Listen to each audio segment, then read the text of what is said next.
They refused. I was lying in a sterile hospital bed, dripping into my veins, heart pounding not just from fear of surgery but from the phone call I'd just had. My own family, the people I had leaned on my entire life, looked at me as nothing more than an inconvenience. All I asked was for them to watch my 2 baby boys. Just for a night. Just until I came out of critical surgery. But instead they laughed it off. "It's not our responsibility, Emily. We already have tickets. You'll figure it out. You're always a problem anyway." Those words cut deeper than the surgeon's knife ever could. A problem. That's what my sister called me. A burden. An interruption to their perfect little lives. From my hospital bed, I could almost picture them getting ready. Dressed up, spraying perfume, holding tickets to an Adele concert like it was holy scripture. My brother tagging along, grinning, while my babies had no one. I felt cold rage bloom inside me. My name is Emily. And from wherever you're watching this, stay with me. Because I have a question for you. Have you ever felt like a stranger in your own family? Like the people who should catch you when you fall would rather watch you hit the ground? The fluorescent lights above me hummed, indifferent to the storm in my chest. I could hear the faint sound of nurses wheeling a cart down the hall, the steady beep of machines, and the silence of my phone after I hung up. No one was coming. I dialed number after number, searching for anyone willing to watch my children while I was under. My hands were trembling so badly the phone nearly slipped from my grip. Finally, a sitter, some college kid I barely knew, answered. He said she could come. She didn't ask questions, didn't call me a burden, didn't weigh me against a concert ticket. She just said, "I'll be there." And in that moment, a stranger gave me more love than my own blood. As the anesthesiologist approached, I closed my eyes. I should have been praying for the surgery to go well. Instead, I prayed for clarity on how blind I had been to the people around me. I told myself, if I make it through this, things will change. I will never beg them again. I will never let them see me crawl. The mask lowered over my face. I breathed in the sterile air of the operating room. And just before the world went dark, I whispered a vow into the emptiness. They will regret this. And in that cold, humming silence, I let go. But little did they know, when I opened my eyes again, I would no longer be the same Emily they thought they could dismiss. I would be something else. Someone they'd never forget. When I woke up, the room was dim. The surgery had gone well, the nurse said. My body felt stitched back together, but inside, something had torn wide open. The first thing I asked wasn't about my health. It was about my boys. Are they okay? Did the sitter make it? The nurse smiled, said yes. They'd been cared for. Safe. Warm. A wave of relief rushed through me, followed immediately by anger so sharp it made my stitches burn. Because my sister, my brother, my own blood hadn't even called. Not once. Not a text. Not a, "How did it go?" They were too busy singing along to Adele, posting Instagram stories with captions like "Best night ever," while I lay sliced open fighting for my life. I stared at the hospital ceiling that night and realized something. Family isn't who shares your last name. It's who shows up when the world is crumbling. And they hadn't shown up. When I was discharged, I went home to my boys, wrapped them in my arms, and made a silent promise. You will never depend on people who see you as an inconvenience. Never. The very next morning, I picked up the phone. Not to call them, but to my bank. You see, for years I had been helping my siblings. Lending them money. Covering rent when they were between jobs. Paying off credit cards they maxed out.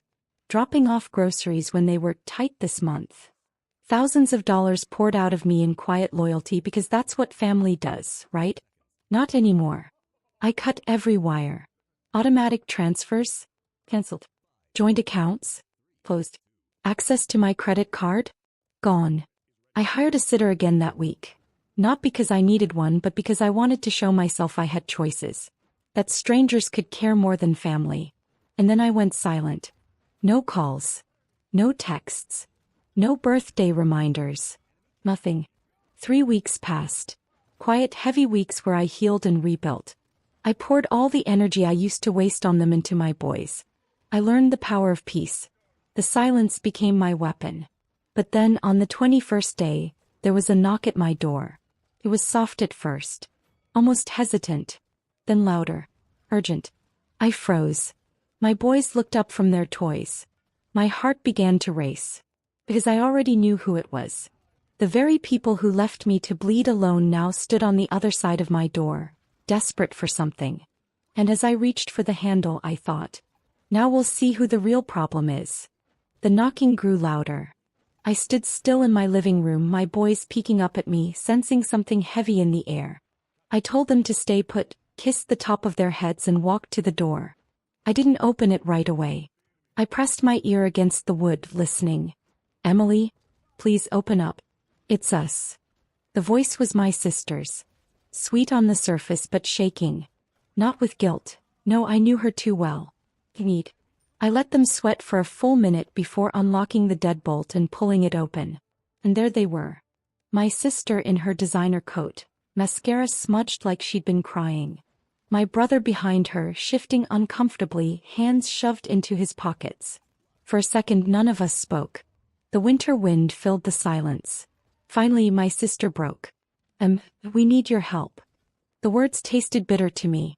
The same lips that once told me I was an inconvenience and a problem, now begged for help. I didn't invite them inside. I leaned against the doorframe, arms crossed. My help?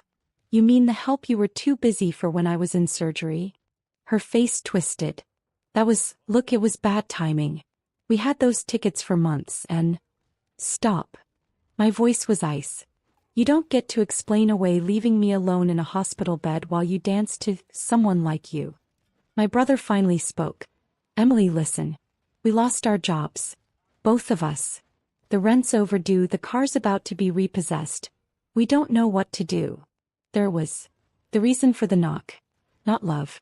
Not regret. Money. Always money. And for a moment I almost laughed. Because they thought I'd still be the same Emily.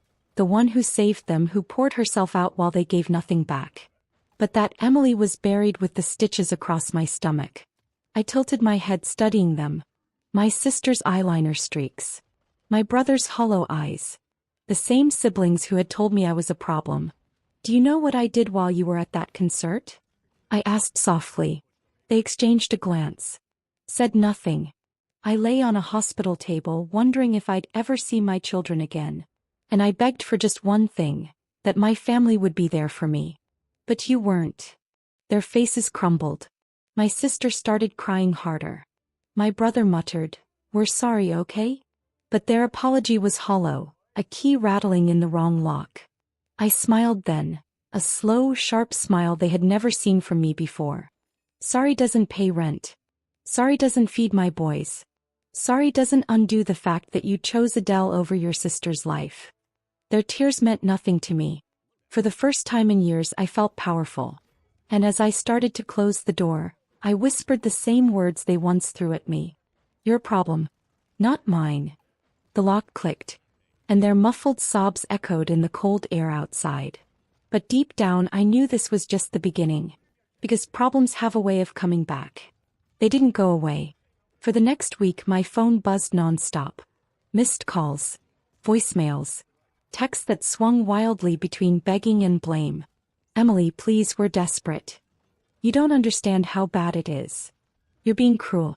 Family doesn't abandon each other. That last one almost made me laugh out loud. Family doesn't abandon each other? The irony was so thick I could choke on it. One night as I rocked my youngest to sleep, my phone lit up again. Another call from my sister.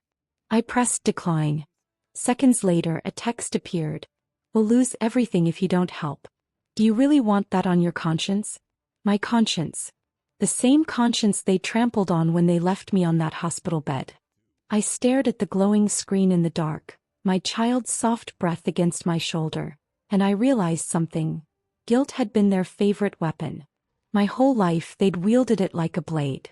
And for years I let it cut me. Not anymore. The next morning they showed up again. I heard their car pull into the driveway, doors slam, footsteps on the porch.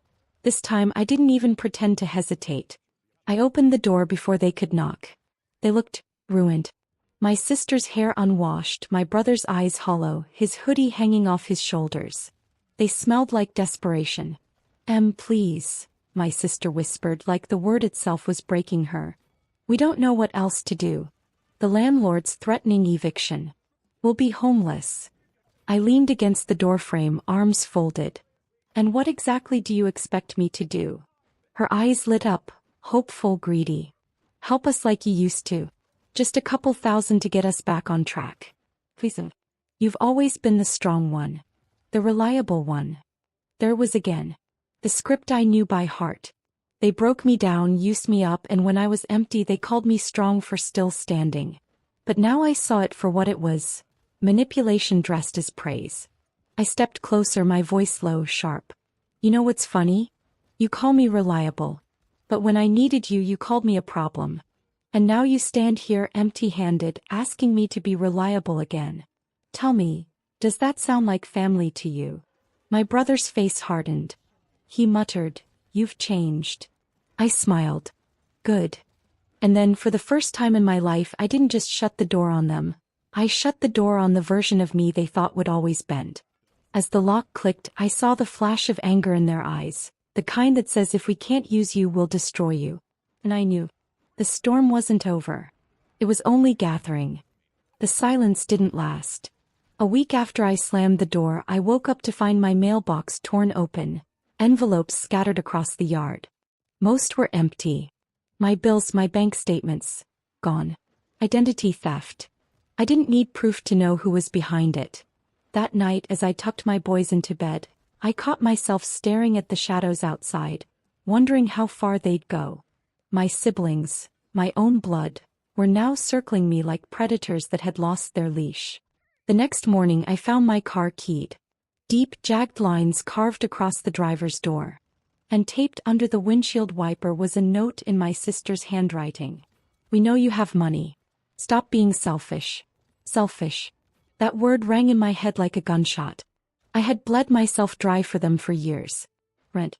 Groceries. Credit cards. And now, because I refused once, because I chose my children and myself over them, I was selfish. I stood in the driveway, the cold air biting my skin, and realized they weren't going to stop. So I called the police. Filed reports. Documented everything. The officer looked at me, pity in his eyes, and said, "Family disputes get messy. Be careful." But this wasn't messy. This was war.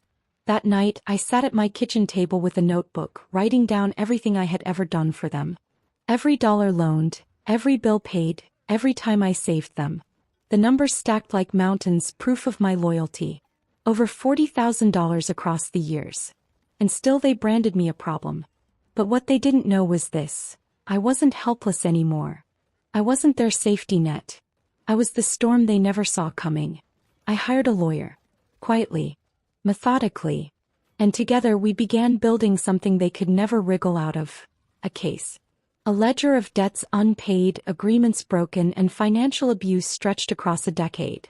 The next time they came knocking, I didn't answer.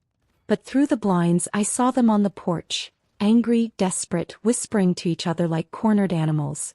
My brother kicked the door. My sister screamed my name. My boys huddled in the living room, their wide eyes fixed on me. And I realized something cold, something final. If they could treat me like an enemy, then that's what I would become. As the sound of their fists echoed against the wood, I whispered a vow so soft only I could hear it. You will never break me again. From this moment on, I break you. And with that I picked up the phone, not to call them, but to set in motion the piece of revenge they never saw coming. I learned to make my anger strategic. Rachel and Tyler thought chaos would unbalance me. They thought slamming my door and vandalizing my life would scare me back into being their bank. They didn't know I'd hired someone who could turn their cruelty into concrete paper. A lawyer named Marcus who smelled of coffee and righteous patience. We started small and clean. Certified letters. Demand notices for every loan I could prove. Copies of texts where they promised to pay. Bank statements with transfers that never landed. Receipts for groceries I left on their doorstep. Marcus drew lines between every favor and every unpaid debt until the picture looked less like family and more like theft. Then we filed. Small claims for the smaller sums, a civil suit for the bigger ones. A lien on the car that Tyler swore belonged to him but had payments I'd quietly covered. A motion filed and served that made their faces pale when the process server showed up with papers at their door. I watched guilt and fear morph into something uglier. Anger so naked it made them reckless. They retaliated, of course. The vandalism, the notes, the calls that blurred threats with pleas. Rachel started showing up at my boys' school, asking teachers for favors, trying to guilt the staff into believing she was the victim.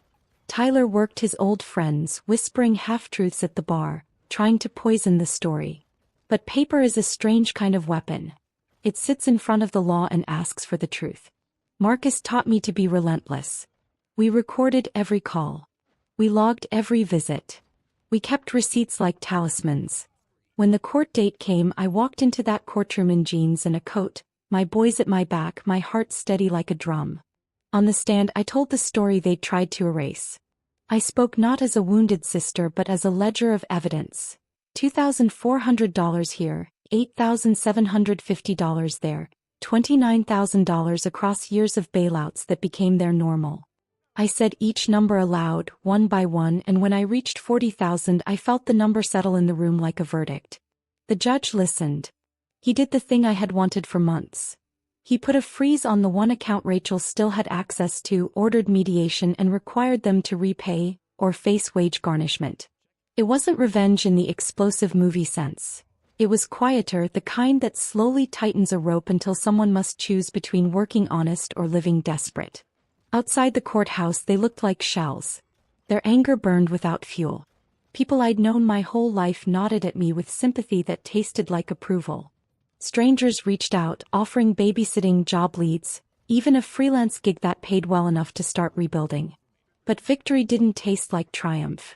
It tasted like something sharper. The knowledge that I had become untouchable by their manipulations. They had traded love for convenience and found themselves empty-handed. That night I stood in my kitchen while my boys slept, and I opened the envelope that held the final court order. The paper felt thin and ordinary. It held the truth, and it held the beginning of their accountability. I folded it carefully and slid it into a drawer where I kept the evidence of my life. Photos, tax returns, a receipt from the first time I paid rent for them. I'd built a case from kindness abused, and now the kindness had come due. But the legal win was only the start. Real punishment, I realized, would come from watching them rebuild without me, from their teeth grinding when the automatic garnishment came out of Tyler's paycheck, from Rachel watching her account shrink while she tried to explain to creditors how she'd become suddenly broke. I switched off the kitchen light and looked at my sleeping boys. They breathed in slow, even waves, trusting the world because I'd made it safer. A quiet satisfaction settled over me that had nothing to do with money. It was simple and cruel and elegant. I had taken away what they relied on and given them only the work of getting it back. And in the drawer under the court order I tucked one more thing. A photograph of the three of us once before the word problem had been thrown at me like a stone. I closed the drawer. Outside, the night hummed with the future I was building, one calculated step at a time. Desperation has a smell. It clings to people who've run out of excuses and chances. I smelled it the night I came home from work and found my front door slightly ajar. The boys were safe, thank God. My sitter had taken them for ice cream after school, texting me selfies of sticky fingers and smiling faces. That picture saved me because when I stepped into the house my stomach turned cold. Drawers overturned. Cabinets rifled through. My papers scattered across the floor. Rachel and Tyler had been here. They hadn't taken jewelry or cash. I didn't keep much of either. They were looking for leverage. For proof I couldn't survive without them. For anything that could burn me down the way I had burned their access to my wallet. I picked up one of the papers, a copy of my hospital discharge summary, crumpled under a shoe print. My hands shook, but not from fear. From fury. They had stepped into the very place where I healed, where my children lived. They had crossed a line I could never uncross. I called the police. Filed another report. But this wasn't about paperwork anymore. This was personal. 2 days later they made their move. Rachel showed up at my workplace, hair wild, voice shrill, screaming in the lobby that I was a liar, a manipulator, a thief. My co-workers stared, whispers curling through the office. Security pulled her out, but not before she spat at me. "You'll regret this, Emily." You'll regret ever turning your back. Tyler wasn't far behind. He showed up that night, parked outside my house, blasting music, revving his engine, shouting my name into the street like a man possessed. My boys huddled under their blankets, wide-eyed, trembling. That was the moment I knew this wasn't just about money anymore. They wanted me broken, humiliated, dragged back into the role of caretaker through fear. But they had forgotten something. I had already faced death once, on that operating table. I had already walked through the fire of betrayal. There was nothing left they could threaten me with. So I did the one thing they never expected. I opened the front door. I stepped out into the cool night air, my hair whipping around my face, and I stared straight into Tyler's headlights. He revved the engine like he might run me down, but I didn't flinch. I walked down the driveway, calm, steady, until I could see his pale face through the windshield. "Do it," I whispered. "If you're really that desperate, do it. Show the world who you are." His hands trembled on the wheel. His bravado cracked. He killed the engine. Behind him, Rachel was in the passenger seat, mascara streaked, her mouth opening and closing like a fish drowning in air. I leaned down, my face level with the glass, and spoke the words that turned their blood to ice. "You can take everything from my house, my money, my peace, but you'll never take my strength again. And now everyone sees you for what you are." I straightened, stepped back, and pulled out my phone. The red light blinked. Recording. Every scream, every threat, every second of their breakdown had been caught on camera. This wasn't just my revenge anymore. This was their undoing. And as they drove away into the night, I felt it deep in my bones. The final act was coming. The justice I had been carving out piece by piece was about to land like a hammer. The video spread faster than wildfire. At first, I just sent it to Marcus, my lawyer. Evidence, clear and undeniable. Tyler screaming in the street, Rachel spitting venom, their faces twisted with rage. But then it slipped wider. One coworker shared it with another, and soon my siblings' breakdown became the kind of viral humiliation you can't erase. Everyone saw. Neighbors. Employers. Old friends. Their masks ripped clean off. Rachel lost her job within a week. The school where she worked said her behavior was inconsistent with our values. Tyler's probation officer saw the clip and slapped him with violations that dragged him back into court. Me. I didn't need to say a word. The world did it for me. At the grocery store, I overheard whispers. Adele concert siblings. Can you believe it? At church, people who once tilted their heads with pity now looked at me with quiet respect. My name was no longer tied to their need. It was tied to my strength. But the sweetest moment came in the courtroom weeks later. The judge looked down at them, disheveled, hollow, clutching each other like drowning passengers clinging to driftwood. He slid the papers across the bench, voice steady, final. Wage garnishment approved, eviction proceedings upheld, mandatory restraining order granted. Rachel's tears fell silent this time. Tyler's jaw clenched. Me. I stood tall, my boy's small hands wrapped in mine, steady as stone. The same siblings who once left me alone on a hospital bed now stood stripped of excuses, stripped of entitlement, stripped of the one thing they worshipped most, control. When it was over, I walked outside into the cool afternoon light. My sons ran ahead, laughing, free in a way only children can be when they feel safe. And I breathed. Not just air but freedom. Freedom from the chokehold of guilt. Freedom from the word problem hanging over my head. Freedom from people who only knew how to take. I realized then that revenge wasn't fire or fury. It was silence. It was walking away and letting the truth speak louder than I ever could. It was giving them exactly what they had given me. Nothing. That night, as I tucked my boys into bed, I kissed their foreheads and whispered a new vow. Not of vengeance, but of protection. I will never let anyone make you feel like you're a burden. Not while I live.